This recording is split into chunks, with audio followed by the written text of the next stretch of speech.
코로나19로 위기에 직면한 미국의 항공기 제조업체 보잉사가 결국 직원 6천여 명에 대한 일시 해고 절차에 들어갔습니다. 코로나19 사태 이후 전 세계 청년층 노동자 6명 중 1명 이상이 일자리를 잃은 것으로 조사됐습니다. 박성원 기자의 보도입니다. 코로나19 사태 등으로 최대 위기에 직면한 미국의 항공기 제조업체 보잉사가 이번 주 6,770명에게 일시해고를 통보하고 있다고 밝혔습니다. 전체 임직원 16만 명 중 10%를 줄이기로 한 지 2달여 만에 실행되는 인력 감축 조치입니다. 회사 사정이 나아지면 순차적으로 재고용하는 일시해고 형식이지만 항공업계 전반의 실적이 회복되기까지 2, 3년이 걸릴 전망이어서 이들의 실직 상태는 장기화가 불가피해 보입니다. 코로나19가 고용시장에 던진 충격파는 통계로도 계속 확인되고 있습니다.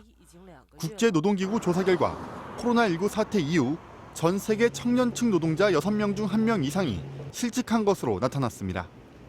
실직을 피한 근로자들도 근로시간이 감소하면서 소득이 줄었는데 2분기에는 이런 상황이 더 심해진 것으로 분석됐습니다.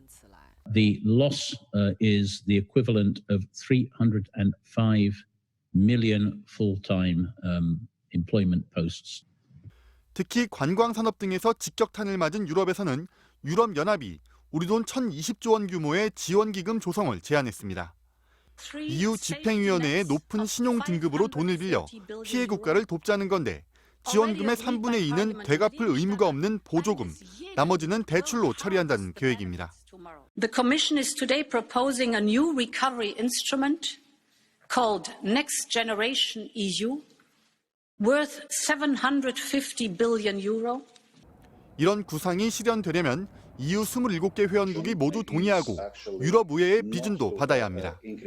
하지만 오스트리아와 네덜란드를 비롯한 일부 회원국은 추후 상환 의무가 없는 보조금 형식의 지원 등에 반대하고 있어 논의 과정에서 난항이 예상됩니다. MBC 뉴스 박성원입니다.